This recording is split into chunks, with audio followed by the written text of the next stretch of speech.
순이씨 306호세 환자분 오셨어요. 보호자 없이 혼자 오셨는데 좀 까다로우실 것 같아요. 요양보호사 순이씨에게 찾아온 새로운 환자. 그분을 만나며 순이씨에게는 엄청난 일이 생겨버렸답니다. 이야기가 시작하기 전에 구독과 좋아요 버튼을 눌러주세요. 다른 이의 이야기에 귀 기울이면 나의 하루도 달라집니다. 또 하루가 저물어 갑니다. 저는 오늘도 요양병원 복도를 걷고 있었어요. 소독약 냄새가 코끝을 스치고 어디선가 환자분의 기침 소리가 들려왔죠. 25회째 이 길을 걷고 있으니 이제는 눈 감고도 어느 방에 누가 계신지 다 알아요. 제 이름은 정순이. 나이는 올해 59이에요. 301호 박할머니는 오늘도 손녀 이야기를 하셨어요. 손녀가 대학에 붙었다고, 얼마나 예쁜지 모른다고. 저는 고개를 끄덕이며 할머니 등을 토닥여 드렸죠. 할머니, 손녀분이 할머니 닮아서 예쁜 거예요. 할머니가 주름진 얼굴로 환하게 웃으셨어요. 그 웃음을 볼 때마다 가슴 한구석이 따뜻해지다가도 금세 서늘해지곤 해요. 나는 왜 저런 웃음을 받아본 적이 없을까? 302호 김 할아버지 약 드시는 것 도와드리고 303호 이 할머니 기저귀 갈아드리고 복도 끝 305호까지 돌고 나면 어느새 해가 기울어 있어요. 순이 요양보호사님, 오늘도 고생하셨어요. 간호사 민지 씨가 웃으며 인사했어요. 저보다 20살은 어린 친구인데 저한테 늘 다정하게 대해줘요. 네, 내일 봐요. 저는 탈의실에서 옷을 갈아입었어요. 거울에 비친 제 모습이 보였죠. 흰머리가 듬성듬성 섞인 단발머리, 깊어진 눈가 주름, 굽은 어깨. 언제 이렇게 늙었을까요? 퇴근길 저는 늘 같은 슈퍼에 들러요. 혼자 먹을 반찬거리 조금, 우유 한 팩, 그리고 소주 한 병. 계산대 아주머니가 저를 알아보고 고개를 끄덕였어요. 우리는 말없이 인사를 나눴죠. 그게 편해요. 말이 많으면 피곤하니까. 원룸 문을 열면 어둠이 저를 맞이해요. 불을 켜고 밥솥 버튼을 누르고 반찬을 데우는 동안 저는 창밖을 바라봐요. 맞은편 아파트에 불이 하나둘 켜지고 누군가의 웃음소리가 희미하게 들려와요. 가족들이 모여 저녁을 먹는 소리겠죠. 저는 식탁에 혼자 앉았어요. 밥 한 공기, 김치, 계란말이.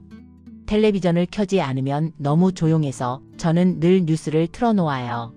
무슨 내용인지는 듣지 않아요. 그냥 소리가 필요할 뿐이에요. 설거지를 마치고 소파에 앉았을 때 휴대폰이 울렸어요. 병원에서 온 문자였죠. 내일 신규 환자 배정 안내. 306호 김말순 여 82세. 담당 정순이 요양보호사. 저는 별 생각 없이 문자를 읽었어요.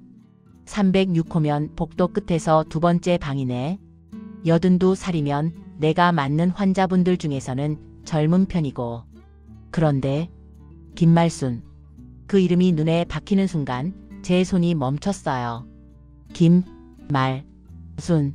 심장이 쿵 내려앉았어요. 손에 들고 있던 숟가락이 바닥에 떨어졌죠. 딸그락 소리가 조용한 방 안에 울렸어요. 설마 그 사람일 리가 없어. 저는 떨리는 손으로 휴대폰을 다시 들여다봤어요. 김말순. 82세. 1943년생. 계산이 맞았어요. 그 여자가 살아있다면 지금쯤 82살이에요. 저는 자리에서 일어나 서랍장 앞으로 갔어요. 맨 아래 서랍 그 구석에 작은 상자가 있어요. 먼지가 수북이 쌓인 상자. 저는 그 상자를 거의 열어본 적이 없어요. 열면 안 되는 것처럼, 그 안에 뭐가 들었는지 잊어버린 것처럼 살아왔죠. 떨리는 손으로 상자를 열었어요. 안에는 낡은 머리빗이 하나 있었어요. 나무로 만든 머리빗. 이빨이 몇 개 빠지고 색이 바랬지만 아직도 나무 냄새가 희미하게 남아있어요. 이건 그날 제가 가져온 유일한 것이에요. 5살 때 일이죠. 저는 5살에 보육원 앞에 버려졌어요. 새벽녘 아무도 없는 시간에 눈을 떠보니 낯선 건물 앞이었고 손에는 이 머리빗만 쥐고 있었죠. 엄마는 어디 갔어요? 저는 울면서 물었지만 아무도 대답해주지 않았어요. 김말순. 그게 저를 버린 여자의 이름이에요. 보육원 서류에 적혀있던 이름. 저는 그 이름을 평생 잊지 못했어요. 잊으려고 했지만 잊어지지 않았어요. 미워하려고 했고 미워했어요. 그런데 가끔은, 아주 가끔은 보고 싶기도 했어요. 저는 머리빗을 손에 쥐고 한참을 앉아 있었어요. 같은 이름일 뿐이야. 전국에 김말순이 얼마나 많은데. 우연의 일치야. 그렇게 생각하려 했어요. 그런데 가슴이 자꾸 두근거렸어요. 손이 떨리고 숨이 가빠졌어요. 마치 오랫동안 닫혀있던 문이 삐걱거리며 열리는 것 같았죠. 내일이면 알 수 있어요. 저는 창밖을 바라봤어요. 달이 떠 있었어요. 저 달은 30살 전에도 똑같이 떠 있었겠죠. 5살 순이가 보육원 앞에서 울고 있을 때도 말이죠. 잠이 오지 않았어요. 밤새 잠을 이루지 못했어요. 눈을 감으면 5살 때 기억이 떠올랐어요. 새벽 어스름 낯선 건물 앞. 엄마 손을 잡고 걷다가 어느 순간 그 손이 사라졌죠. 눈을 떠보니 혼자였어요. 엄마? 엄마 어디 갔어? 저는 그 자리에서 해가 뜰 때까지 울었어요. 누군가 저를 발견해서 보육원 안으로 데려갔죠. 그게 제 인생의 시작이었어요. 버려진 아이로서의 삶. 아침 6시에 알람이 울렸어요. 평소보다 1시간 일찍이었죠. 저는 거울 앞에 섰어요. 눈이 퉁퉁 부어 있었어요. 찬물로 세수를 하고 머리를 빗었어요. 서랍 속 낡은 머리빗이 자꾸 생각났지만 저는 일부러 외면했어요. 그냥 같은 이름일 뿐이야. 전국에 김말순이 얼마나 많은데. 그렇게 되뇌면서 출근 준비를 했어요. 순이 요양사님, 306호 환자분 오셨어요. 보호자 없이 혼자 오셨는데 좀 까다로우실 것 같아요. 입원 서류 작성하는데 질문이 많으시더라고요. 화장실은 깨끗한지, 식사는 언제 나오는지, 담당 요양보호사는 경력이 얼마나 되는지. 간호사 민지 씨가 작은 목소리로 속삭였어요. 근데 이상한 게요. 보호자 연락처 칸에 아무것도 안 쓰셨어요. 가족이 없으신 건지. 가족이 없다. 그 말이 가슴에 비수처럼 박혔어요. 저는 306호 앞에 섰어요. 손이 떨렸어요. 심장이 미친 듯이 뛰었죠. 문을 열기가 두려웠어요. 그냥 다른 요양보호사에게 넘기고 싶었어요. 저는 깊게 숨을 들이쉬었어요. 하나, 둘, 셋. 문을 열었어요. 창가에 한 노인이 앉아 있었어요. 마른 체구에 흰 머리카락. 등이 굽었고 손이 앙상했어요. 창밖을 멍하니 바라보고 있었죠. 저는 그 뒷모습을 보는 순간 알았어요. 그 여자야. 기억 속 엄마는 젊고 예뻤어요. 긴 검은 머리카락, 하얀 손. 저를 안아 올릴 때 나던 비누 냄새. 하지만 지금 눈앞에 있는 노인은 시간이 너무 많이 흘러버린 낯선 사람 같았어요. 그런데도 알 수 있었어요. 목덜미의 곡선, 어깨의 기울기, 손가락을 까딱거리는 버릇. 오랫동안 잊고 있었다고 생각했는데 몸이 기억하고 있었어요. 안녕하세요, 김말순 어르신. 담당 요양보호사 정순이입니다. 제 목소리가 떨렸어요. 제발 눈치채지 마세요. 천천히 고개를 돌리는 김말순 할머니. 그 얼굴을 본 순간 저는 숨을 멈췄어요. 주름투성이 얼굴, 푹 꺼진 눈. 하지만 그 눈동자만큼은 기억 속 엄마와 똑같았어요. 검고 깊은 슬픔이 서린 눈. 요양보호사? 말순 할머니가 저를 위아래로 훑어봤어요. 아무런 감정 없이. 마치 처음 보는 사람을 대하듯이. 저를 못 알아보는구나. 당연하죠. 5살이었던 아이가 지금은 59살이 됐으니까요. 네, 앞으로 제가 어르신을 돌봐드릴 거예요. 저는 평소처럼 웃으려고 했어요. 하지만 입꼬리가 올라가지 않았어요. 이름이 뭐라고? 김말순 할머니가 물었어요. 정순이요. 순이. 할머니가 그 이름을 중얼거렸어요. 잠깐, 아주 잠깐 눈빛이 흔들렸어요. 하지만 금세 무표정으로 돌아왔죠. 흔한 이름이네. 그 말이 가슴에 칼처럼 박혔어요. 흔한 이름. 네, 그렇죠. 당신이 지어준 이름인데 흔하다고요. 저는 이를 악물었어요. 첫날은 기본적인 것들을 확인하는 시간이었어요. 건강 상태, 복용하는 약, 알레르기 여부, 식사 취향. 말순 할머니는 모든 질문에 무뚝뚝하게 대답했어요. 밥은 된장찌개 싫어해요. 콩 싫어하니까. 약은 아침 저녁으로 드시면 돼요. 혈압약이랑 치매 초기 약이에요. 치매. 저는 그 단어에 귀가 번쩍했어요. 치매 초기라고요? 그래. 가끔 기억이 흐릿해진대. 의사가 그러더라고. 아직은 괜찮은데 점점 심해질 거라고. 말순 할머니가 담담하게 말했어요. 마치 남의 일처럼. 점심시간이 됐어요. 저는 식판을 들고 306호로 갔어요. 말순 할머니는 침대에 앉아 창밖을 보고 있었죠. 저는 식판을 테이블에 내려놓았어요. 점심이에요, 어르신. 고마워. 할머니가 숟가락을 들었어요. 손이 떨렸어요. 나이가 들면 어쩔 수 없는 거죠. 저는 옆에서 지켜보다가 물컵을 건넸어요. 물 드세요. 응. 그때 할머니의 손이 제 손에 닿았어요. 따뜻했어요. 너무나 따뜻했어요. 기억 속 그 손이었어요. 5살 때 제 머리를 쓰다듬어 주던, 밤마다 이불을 덮어 주던 그 손. 30살이 지났는데도 저는 그 온기를 잊지 못했던 거예요. 순희 씨 손이 참 따뜻하네. 말순 할머니가 중얼거렸어요. 저는 대답하지 못했어요. 목이 막혔어요. 눈물이 올라왔어요. 잠깐 실례할게요. 저는 급하게 돌아서서 방을 나왔어요. 복도를 빠르게 걸어 화장실로 들어갔죠. 문을 잠그고 저는 울었어요. 손으로 입을 막고 어깨를 들썩이며 한동안 참아왔던 눈물이 한꺼번에 쏟아졌어요. 왜요? 왜 이제 와서 나타난 거예요?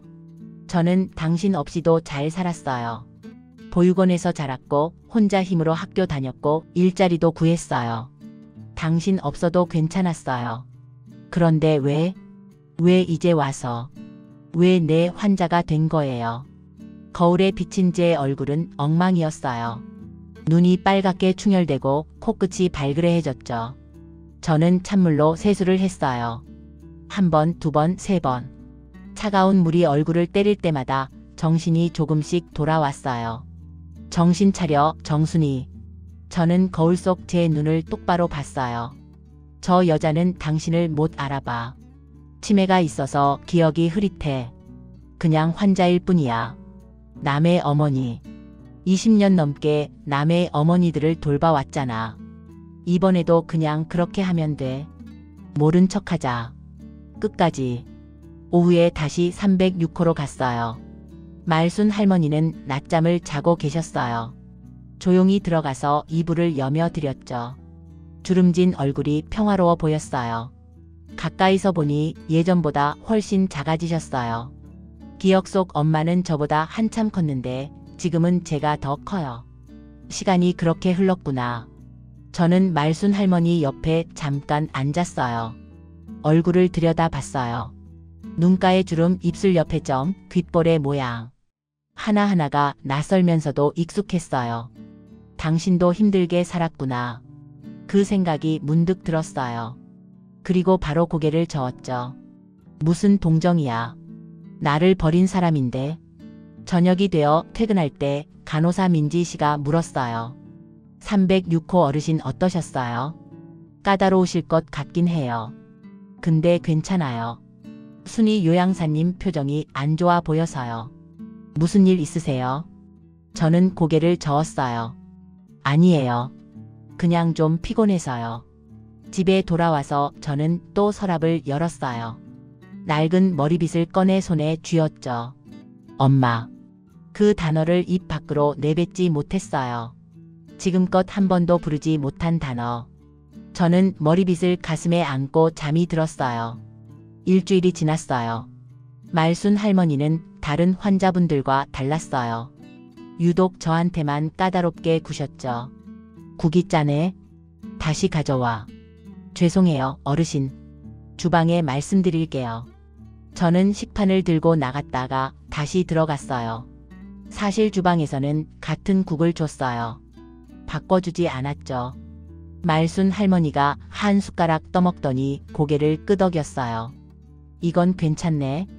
같은 국이었는데 말이죠. 물이 미지근해. 더 차갑게. 이불이 거칠어. 다른 걸로 바꿔. 창문 열어. 아니, 닫아. 바람이 새네. 매일 그랬어요. 다른 요양보호사들은 슬슬 306호를 피하기 시작했죠. 저 할머니 왜 저래요? 유독 순이 요양사님 한테만 그러시네. 그냥 예민하신 거겠죠. 괜찮아요. 저는 웃으며 대답했어요. 속으로는 알고 있었죠. 나를 알아보는 건가? 아니야, 그럴 리 없어. 치매라고 했잖아. 그런데 가끔 이상한 순간이 있었어요. 제가 약을 가져다 드릴 때 멍하니 제 얼굴을 바라봤어요. 눈빛이 흐릿해지다가 뭔가를 기억하려는 것처럼 눈을 가늘게 떴죠. 어르신, 왜 그러세요? 아니, 아무것도 아니야. 말순 할머니가 고개를 돌렸어요. 하지만 저는 봤어요. 눈가에 맺힌 물기를. 밤마다 저는 어린 시절을 떠올렸어요. 원룸 침대에 누워 천장을 바라보면 기억이 떠올랐죠. 엄마가 제 머리를 빗겨주던 저녁 시간. 작은 나무 머리빗으로 제 검은 머리카락을 천천히 쓸어내렸어요. 순이야, 엄마가 제일 좋아? 응, 엄마가 세상에서 제일 좋아. 저는 까르르 웃으며 대답했어요. 엄마도 웃었죠. 그때 엄마 웃음소리가 지금도 귀에 서네요. 근데 그 다음 기억은 없어요. 다음 기억은 보육원이에요. 차가운 바닥, 낯선 아이들, 밤마다 흐느끼던 울음소리. 어느 날 밤이었어요. 야간 당직이라 병원에 남아 있었죠. 새벽 2시쯤 306호를 순찰하러 갔어요. 복도는 조용했고 희미한 비상등만 켜져 있었죠. 문을 살짝 열었어요. 말순 할머니가 자고 계신지 확인하려고요. 그런데 할머니가 잠결에 뒤척이며 중얼거리고 있었어요. 순이야. 저는 그 자리에 얼어붙었어요. 순이야. 미안해. 할머니의 목소리가 갈라졌어요. 잠꼬대였어요. 하지만 그 목소리에는 깊은 슬픔이 담겨 있었죠. 엄마가. 미안해. 엄마가 잘못했어. 잠든 채로 우는 거였어요. 저는 문 앞에서 움직일 수 없었어요. 심장이 너무 빠르게 뛰었어요. 숨이 막혔죠. 나를 기억하는 거야? 아니면 그냥 꿈속에서? 저는 조용히 문을 닫았어요. 복도에서 벽에 기대에 서 있었죠. 다리에 힘이 풀렸어요. 왜 미안하다고 하는 거예요? 30살 동안 찾아오지도 않았으면서, 연락 한 번 없었으면서, 저를 보육원 앞에 두고 사라졌으면서, 이제 와서 잠꼬대로 미안하다고요? 저는 이를 악물었어요. 눈물이 나올 것 같았지만 참았어요. 울면 안 돼. 울면 지는 거야. 다음 날 아침 저는 평소처럼 306호에 갔어요. 어르신, 좋은 아침이에요. 아침 식사 가져왔어요. 말순 할머니는 창밖을 보고 있었어요. 밤새 울었는지 눈이 부어 있었죠. 하지만 저한테는 아무 말도 하지 않았어요. 오늘 날씨가 좋네요. 산책 나가실래요? 싫어. 혈압 재러 오셨는데요. 나중에. 할머니는 여전히 무뚝뚝했어요. 하지만 저는 알아챘어요. 목소리가 떨린다는 걸. 그날 저녁 저는 서랍에서 낡은 머리빗을 꺼냈어요. 손으로 만지작거리며 생각했죠. 저 여자도 힘들었을까? 저를 버린 그날 저 여자도 울었을까? 아니야. 그런 생각하지 마. 저는 머리를 세게 흔들었어요. 동정하면 안 돼. 저 여자는 나를 버린 사람이야. 이유가 뭐든 핑계가 뭐든 5살 아이를 보육원 앞에 두고 갔어.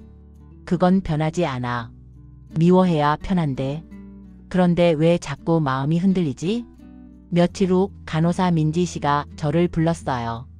순희 요양사님, 306호 어르신 짐 정리 좀 도와주실 수 있어요? 보호자가 없으시니까 저희가 해드려야 할 것 같아요. 짐이요? 네, 입원할 때 가져오신 짐이 있는데 서랍 정리를 좀 해드려야 할 것 같아서요. 저는 고개를 끄덕였어요. 306호에 들어가니 말순 할머니는 물리치료 받으러 가셨는지 방이 비어 있었어요. 저는 침대 옆 서랍을 열었죠. 서랍 안에는 별것 없었어요. 옷 몇 벌, 수건, 약통. 그리고 낡은 봉투 하나. 봉투는 누렇게 바랬어요. 오래된 게 분명했죠. 저는 망설이다가 봉투를 열었어요. 안에는 편지들이 있었어요. 수십 통의 편지. 모두 순이에게라고 적혀 있었죠. 저는 그 자리에서 굳어버렸어요. 손이 떨렸어요. 봉투를 떨어뜨릴 뻔했죠. 순이에게? 저는 떨리는 손으로 편지 한 통을 꺼냈어요. 종이가 바스락거렸어요. 누렇게 바란 편지지에 삐뚤빼뚤한 글씨가 쓰여 있었죠. 순이야, 오늘도 너 생각했어. 넌 잘 지내고 있니? 밥은 잘 먹고 있니? 엄마가 미안해. 엄마가 너무 미안해. 날짜를 보니 제가 보육원에 있을 때였죠. 편지는 보내지지 않았어요. 우표도 없고 주소도 없었어요. 그냥 쓰기만 하고 보내지 못한 편지들. 저는 바닥에 주저앉았어요. 편지를 하나씩 읽었어요. 수십 통. 모두 같은 내용이었죠. 미안해. 보고 싶어. 사랑해. 용서해줘. 그리고 편지 사이사이에 사진들이 끼워져 있었어요. 보육원 앞에서 찍은 것 같은 사진들. 멀리서 찍은 흐릿한 사진들. 어린 저의 모습이 담겨 있었어요. 이 여자도 나를 잊지 못했던 건가? 저는 편지를 가슴에 안고 울었어요. 소리 없이 어깨를 들썩이며 왜 보내지 않았어요? 왜 찾아오지 않았어요? 저는 당신을 기다렸어요. 매일 밤 보육원 창문 앞에서 기다렸어요. 엄마가 올 거라고, 데리러 올 거라고 믿었어요. 그런데 당신은 여기서 편지만 쓰고 있었던 거예요. 20통이 넘었어요. 어떤 편지는 한 줄뿐이었고 어떤 편지는 빼곡히 채워져 있었죠. 모두 같은 이름으로 시작했어요. 사랑하는 내 딸 순이에게 1974년 가을 이라고 적힌 편지를 펼쳤어요. 순이야, 오늘 보육원 앞에 갔었어. 멀리서 너를 봤어. 키가 많이 컸더라. 머리도 길어졌고 뛰어다니는 모습이 보였어. 다른 아이들이랑 놀고 있었지. 달려가고 싶었어. 안아주고 싶었어. 하지만 그러지 못했어. 너한테 갈 자격이 없으니까. 엄마가 되기 전에 먼저 괴물한테서 도망쳐야 했으니까. 미안해, 미안해, 정말 미안해. 괴물? 저는 다음 편지를 찾았어요. 내가 보육원에 맡겨지기 전에 쓰여진 편지 같았어요. 순이야, 엄마가 오늘 결심했어. 너를 보육원에 맡기기로 했어. 아빠가 또 때렸어. 이번엔 너무 심했어. 갈비뼈가 부러진 것 같아. 병원에 가야 하는데 돈이 없어. 다음엔 내가 맞을 거야. 아빠가 그랬어. 내가 울면 때리겠다고. 4살밖에 안 된 아이를, 그 작은 아이를. 나는 너를 지킬 수 없어. 이 집에 있으면 너는 죽고 말 거야. 나도 죽고 너도 죽어. 그래서 결심했어. 너를 안전한 곳에 두고 나는 도망칠 거야. 그래야 너도 살고 나도 살 수 있어. 미안해. 정말 미안해. 엄마가 힘이 없어서 미안해. 너를 데리고 도망칠 힘이 없어서 미안해. 저는 편지를 읽다가 멈췄어요. 손이 떨렸어요. 눈앞이 흐려졌죠. 아빠가 때렸다고? 저는 아빠에 대한 기억이 없어요. 얼굴도 모르고 목소리도 몰라요. 그냥 아빠라는 존재가 있었다는 것만 알았죠. 그 아빠가 엄마를 때렸던 거예요. 저도 맞을 뻔했던 거예요. 그 다음 편지도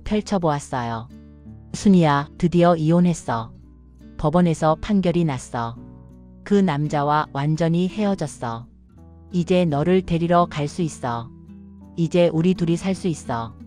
근데 보육원에 전화했더니 너는 이미 다른 가족한테 입양 갔대. 순이야, 미안해. 엄마가 너무 늦었어. 엄마가 더 빨리 도망쳤어야 했는데. 엄마가 더 빨리 강해졌어야 했는데. 이제 어디로 가야 너를 찾을 수 있을까? 엄마가 너를 찾을게. 꼭 찾을게. 입양? 저는 입양 간 적이 없어요. 보육원에서 고등학교 졸업할 때까지 살았어요. 그런데 왜? 저는 떨리는 손으로 다음 편지를 펼쳤어요. 순이야, 보육원에서 거짓말을 했대. 원장이 나한테 거짓말을 한 거야.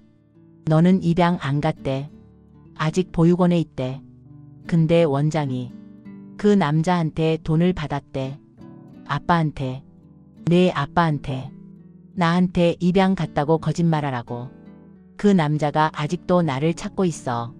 내가 너한테 가면 그 남자도 올 거래. 그러면 우리 셋 다 위험해. 순이야, 미안해. 엄마는 괴물이야. 너를 지킬 수도 없고 찾아갈 수도 없는 괴물. 하지만 언젠가 꼭 그 남자가 없어지면 엄마가 꼭 찾아갈게. 저는 더 이상 읽을 수 없었어요. 편지를 내려놓고 두 손으로 얼굴을 감쌌어요. 울음이 터져 나왔어요. 참을 수 없었어요. 엄마가 나를 버린 게 아니었어. 지키려고 했던 거야. 그 나쁜 남자한테서 나를 지키려고 자기 목숨을 걸고 도망친 거야. 그리고 나를 찾으려고 했던 거야. 근데 못 왔던 거야. 그 괴물 때문에. 저는 한참을 울었어요. 바닥에 앉아서 편지들을 가슴에 안고 왜 버렸냐고, 왜 찾아오지 않았냐고 원망했어요. 보육원에서 혼자 생일 보낼 때마다 엄마를 욕했어요. 친구들이 가족이랑 외출 나갈 때마다 엄마를 미워했어요. 근데 엄마도 울고 있었던 거예요. 나보다 더 힘들게. 문이 열리는 소리가 들렸어요. 저는 황급히 눈물을 닦았어요. 편지들을 봉투에 넣고 서랍에 다시 집어넣었죠. 엄마가 휠체어를 타고 들어왔어요. 물리치료사 선생님이 밀어주셨죠.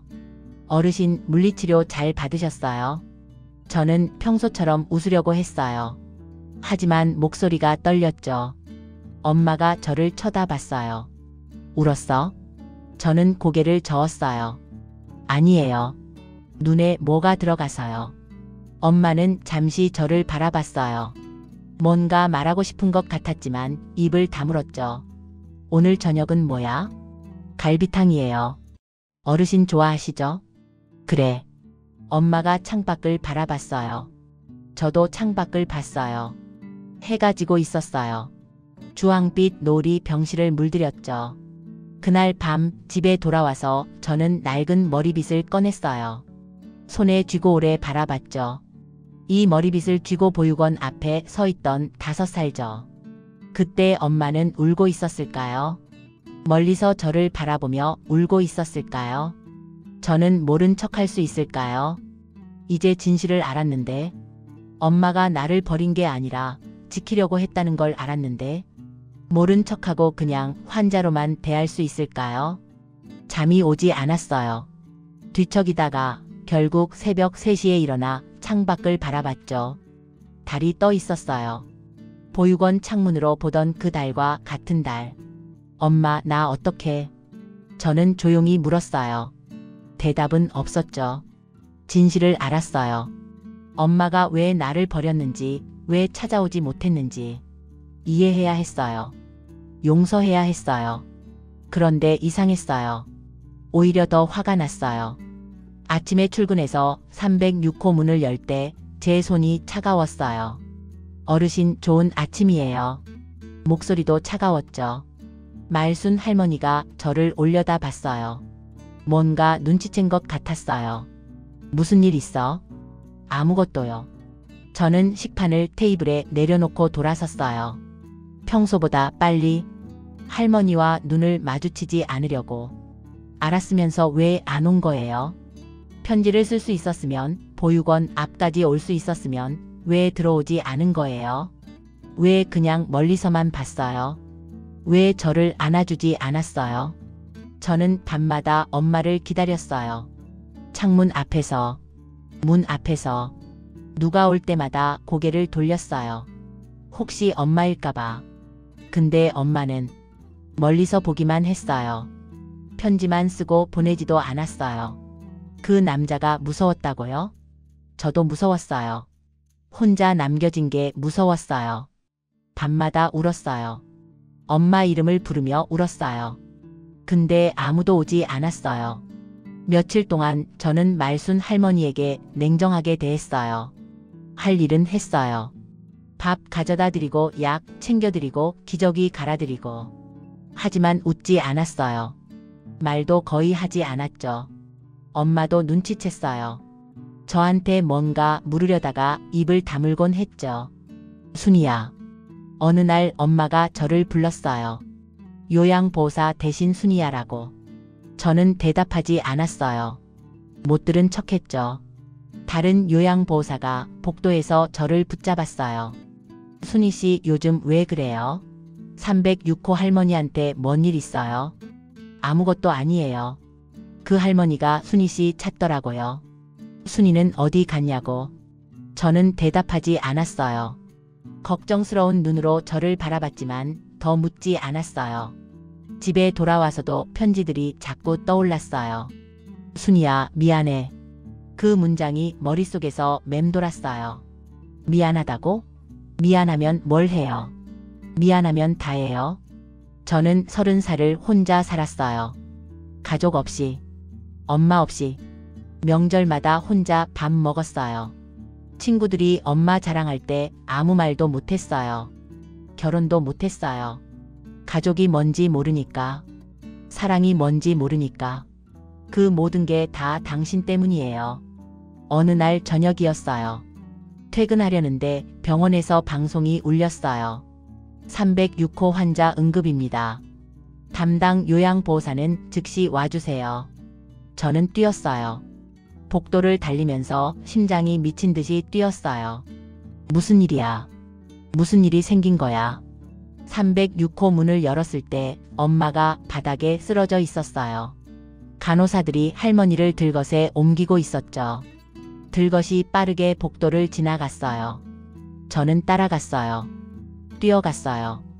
응급실은 정신 없었어요. 의사 선생님들이 엄마 주위를 둘러쌌어요. 저는 문 밖에서 기다렸어요. 손이 떨렸어요. 온몸이 떨렸어요. 왜 떨리지? 저 사람은 나를 버린 사람인데, 나를 혼자 두고 떠난 사람인데, 왜 이렇게 무서운 거지? 1시간쯤 지났을 때 의사 선생님이 나왔어요. 보호자분이세요? 아, 아니요. 담당 요양보호사요. 보호자는 없어요. 의사 선생님이 잠시 망설이다가 말했어요. 환자분 상태가 좋지 않습니다. 어떡해요? 간에 문제가 있었는데 급격히 악화됐어요. 치매도 함께 진행되고 있고. 의사 선생님이 말을 멈췄어요. 그리고 조용히 말했죠. 솔직히 말씀드리면 앞으로 몇 달 남지 않았습니다. 몇 달. 그 말이 머릿속에서 메아리 쳤어요. 몇 달. 저는 그 자리에 얼어붙었어요. 지금 환자분이 깨어 계세요. 들어가 보실래요? 저는 고개를 끄덕였어요. 말이 나오지 않았어요. 응급실 침대에 엄마가 누워 있었어요. 창백한 얼굴. 눈을 감고 있었어요. 저는 침대 옆에 섰어요. 손을 내밀었어요. 엄마의 손을 잡았어요. 차가웠어요. 엄마. 저도 모르게 말이 나왔어요. 그때 엄마가 눈을 떴어요. 흐릿한 눈동자가 저를 향했어요. 초점이 맞지 않았죠. 누구야? 저예요. 순이요. 요양보호사 정순이요. 엄마가 저를 한참 바라봤어요. 그리고 갑자기 눈물을 흘렸어요. 순이야. 네? 순이야. 우리 순이야? 저는 숨이 멎는 것 같았어요. 엄마가 저를 알아본 거예요? 아니면 그냥 치매 때문에 헷갈리는 거예요? 순이야. 미안해. 엄마가 떨리는 손으로 제 손을 잡았어요. 엄마가 미안해. 저는 눈물이 쏟아졌어요. 참을 수 없었어요. 오랜 동안 쌓아온 벽이 무너지는 것 같았어요. 왜? 저는 떨리는 목소리로 물었어요. 왜 이제야 오신 거예요? 엄마가 제 손을 더 세게 잡았어요. 미안해. 그 말밖에 하지 못했어요. 저도 그 말밖에 들을 수 없었어요. 응급실에서 저희는 그렇게 서로의 손을 잡고 울었어요. 엄마에게 버려진 후 처음으로. 응급실에서 하룻밤을 보낸 후 엄마는 다시 306호로 돌아왔어요. 하지만 예전과 달랐어요. 거동이 더 힘들어졌고 대부분의 시간을 침대에 누워 보냈죠. 저는 간호부장님을 찾아갔어요. 부장님, 306호 김말순 어르신 전담으로 제가 맡고 싶어요. 부장님이 의아한 표정을 지었어요. 갑자기? 다른 환자분들도 있는데.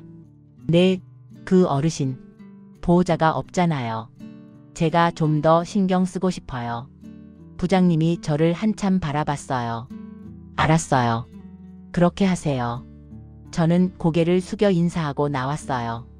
그날부터 저는 306호에 더 자주 들렀어요.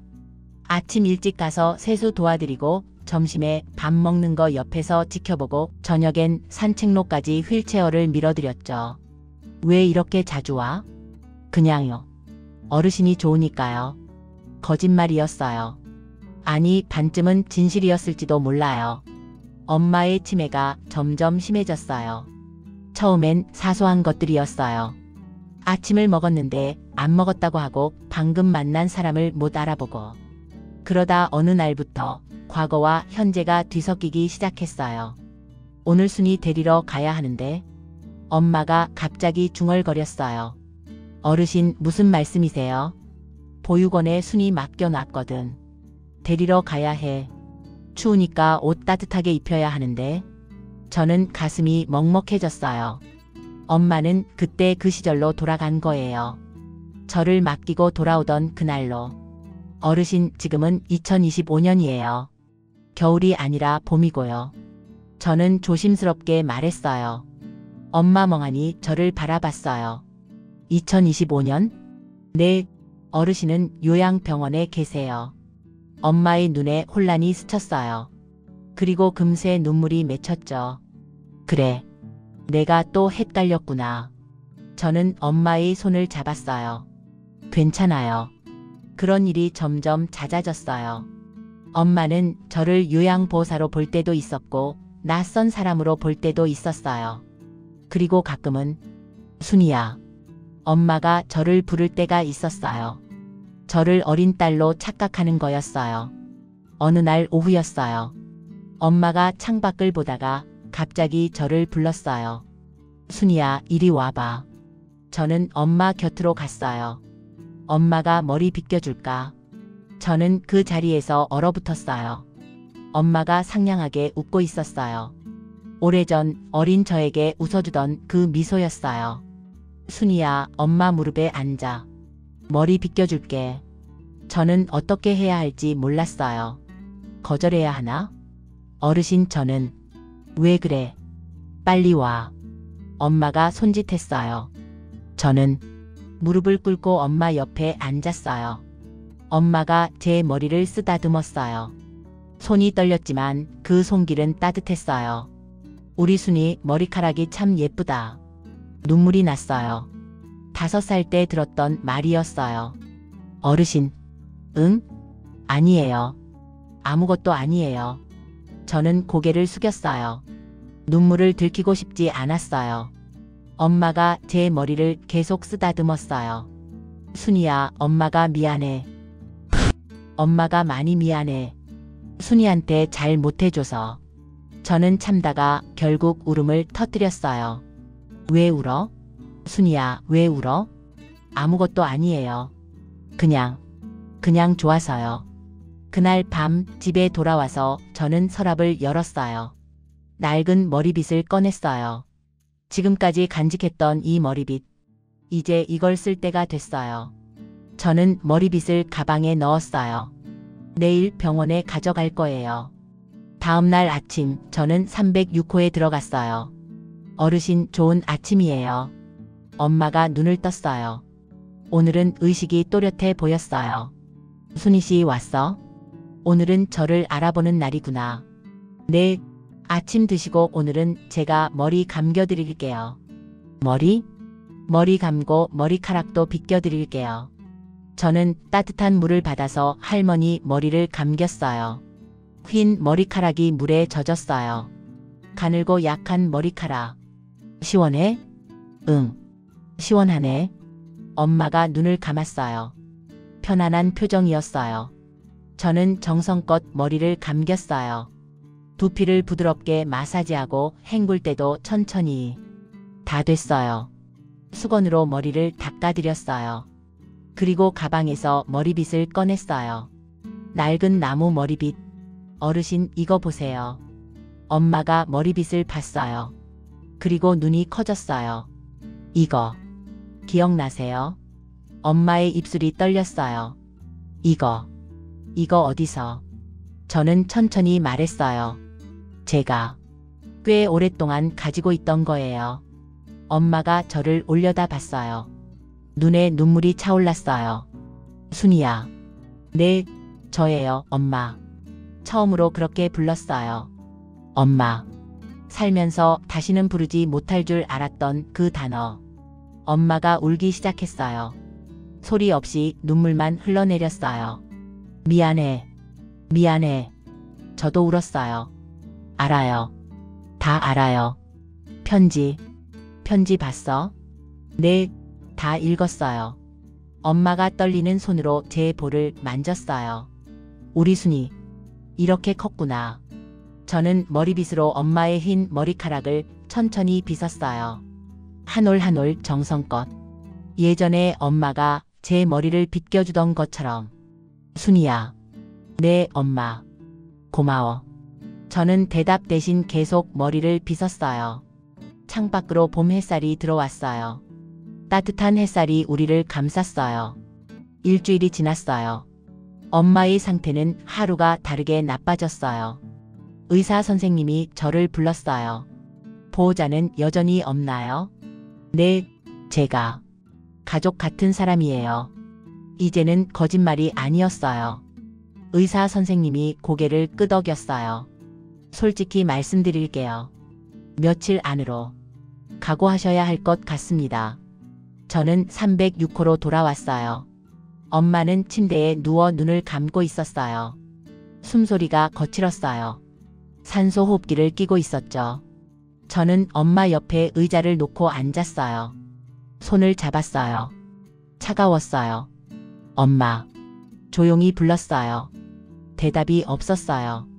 그날 밤 저는 병원에 남았어요. 집에 가지 않았어요.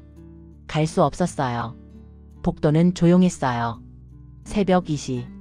희미한 비상등만 켜져 있었죠. 저는 엄마 손을 잡고 앉아 있었어요. 창밖으로 달이 보였어요. 보름달이었어요. 엄마 달 보여요? 대답이 없었지만 저는 계속 말했어요. 저 보육원에 있을 때 밤마다 달 봤어요. 달 보면서 엄마 생각했어요. 저는 엄마 손을 쓰다듬었어요. 엄마도 이 달 보고 있을까 생각했어요. 어딘가에서 저처럼 창문 앞에 앉아서 같은 달을 보면서 저 생각하고 있을까. 눈물이 흘렀어요. 그래서 외롭지 않았어요. 달이 있으니까. 엄마도 같은 달 보고 있을 테니까. 엄마의 손이 아주 약하게 움직였어요. 제 손을 쥐는 것 같았어요. 엄마? 깨어났어요? 저는 엄마의 얼굴을 들여다봤어요. 눈이 떠졌어요. 흐릿하지만 분명히 떠졌어요. 순이야. 네, 엄마. 저 여기 있어요. 엄마가 힘겹게 입을 열었어요. 머리 빗겨줘. 저는 서랍에서 낡은 머리빗을 꺼냈어요. 엄마를 조심스럽게 부축해서 앉혔어요. 베개를 등 뒤에 받쳐드렸죠. 엄마 머리 빗겨드릴게요. 저는 머리빗을 들었어요. 엄마의 흰 머리카락을 천천히 빗기 시작했어요. 엄마 기억나요? 저는 머리를 빗으며 물었어요. 어렸을 때 엄마가 항상 제 머리 빗겨줬잖아요. 응, 기억나. 엄마의 목소리가 갈라졌어요. 우리 순이, 머리카락이 참 예뻤어. 엄마가 빗겨줘서 그랬어요. 순이야. 네? 미안해. 엄마가 떨리는 손으로 제 손을 잡았어요. 엄마가. 많이 미안해. 저는 머리빗을 내려놓았어요. 엄마의 손을 두 손으로 감쌌어요. 알아요, 엄마. 용서해 줄 수 있어? 저는 잠시 말이 없었어요. 그토록 긴 시간 동안 쌓인 원망. 밤마다 울었던 기억. 혼자 보낸 생일들, 혼자 먹은 명절 밥. 그 모든 게 떠올랐어요. 하지만 엄마. 저는 엄마를 바라봤어요. 저도 엄마한테 할 말 있어요. 뭐? 고마워요. 엄마의 눈이 커졌어요. 저를 살려줘서 고마워요. 그 나쁜 남자한테서 저를 지켜주려고 엄마가 얼마나 힘들었는지 이제 알아요. 저는 눈물을 흘리며 말했어요. 편지 다 읽었어요. 보육원 앞에서 멀리서 저를 봤다는 거, 데리러 가려고 했는데 못 갔다는 거 다 알아요. 순이야. 엄마가 저를 버린 게 아니라 지킨 거란 거 이제 알아요. 저는 엄마를 안았어요.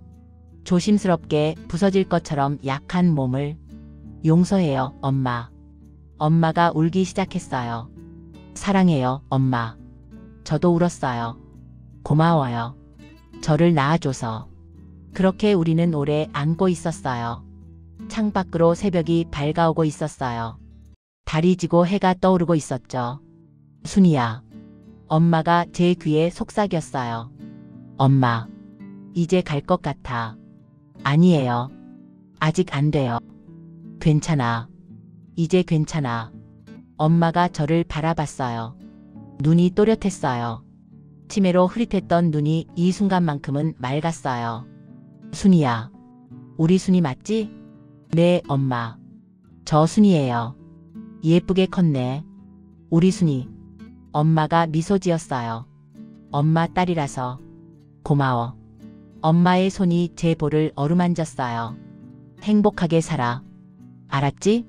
엄마. 엄마 목까지. 행복하게. 손이 천천히 내려왔어요. 눈이 스르르 감겼어요. 엄마? 엄마. 심장 모니터 소리가 길게 울렸어요. 삐. 간호사들이 뛰어왔어요.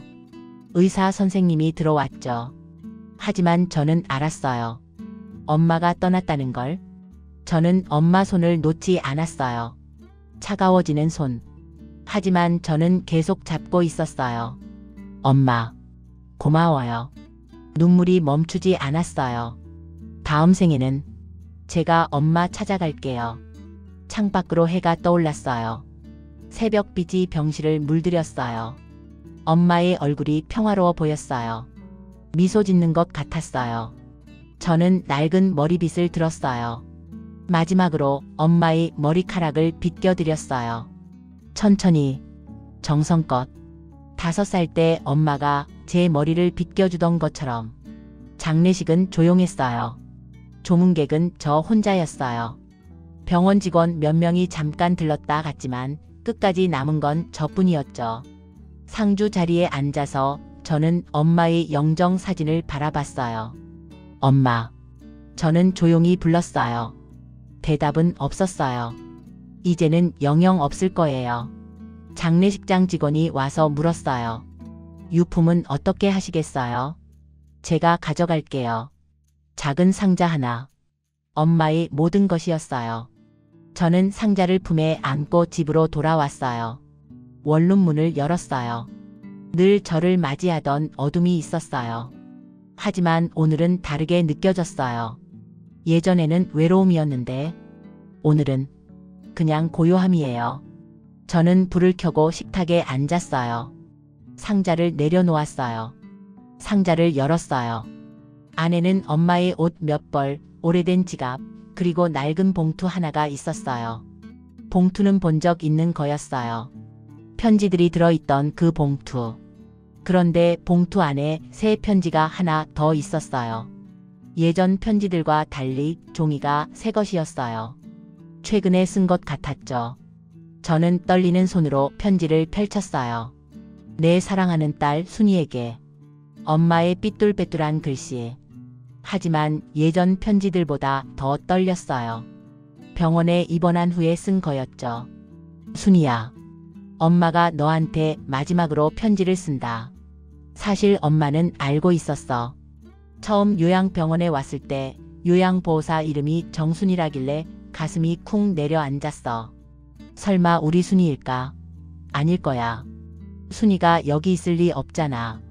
근데 내가 첫날 들어왔을 때 알았어. 내 눈. 엄마 눈이랑 똑같거든. 5살 때 울먹이면서 엄마 바라보던 그 눈.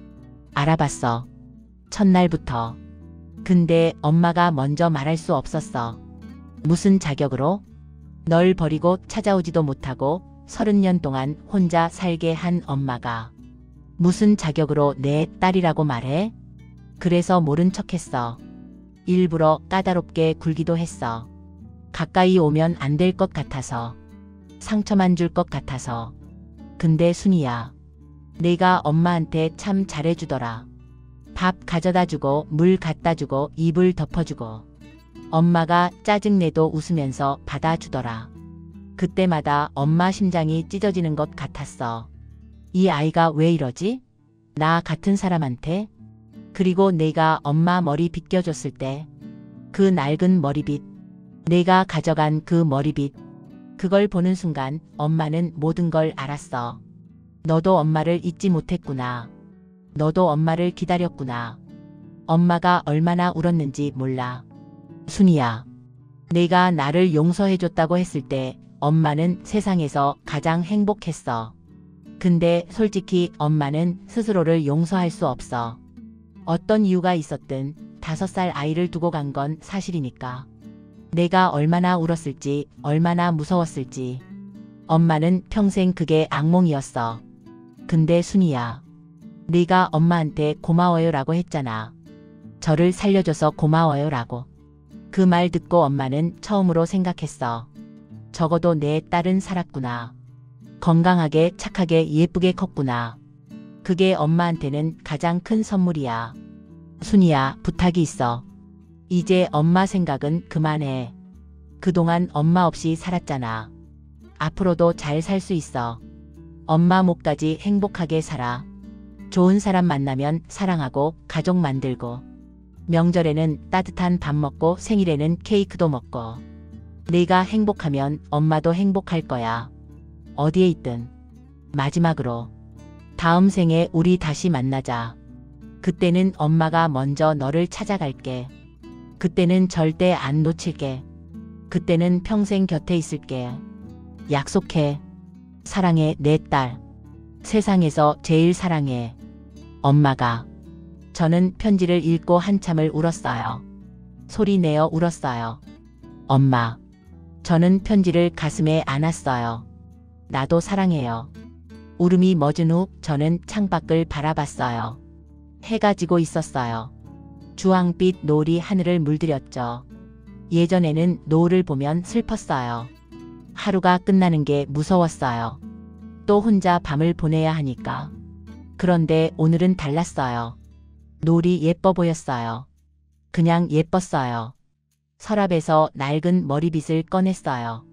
엄마의 편지 옆에 나란히 놓았어요. 엄마, 나 이제 괜찮아요. 저는 조용히 말했어요. 이제 혼자가 아니에요. 엄마가 있었으니까. 잠깐이었지만 엄마가 곁에 있었으니까. 다음 날 아침. 저는 요양병원에 출근했어요.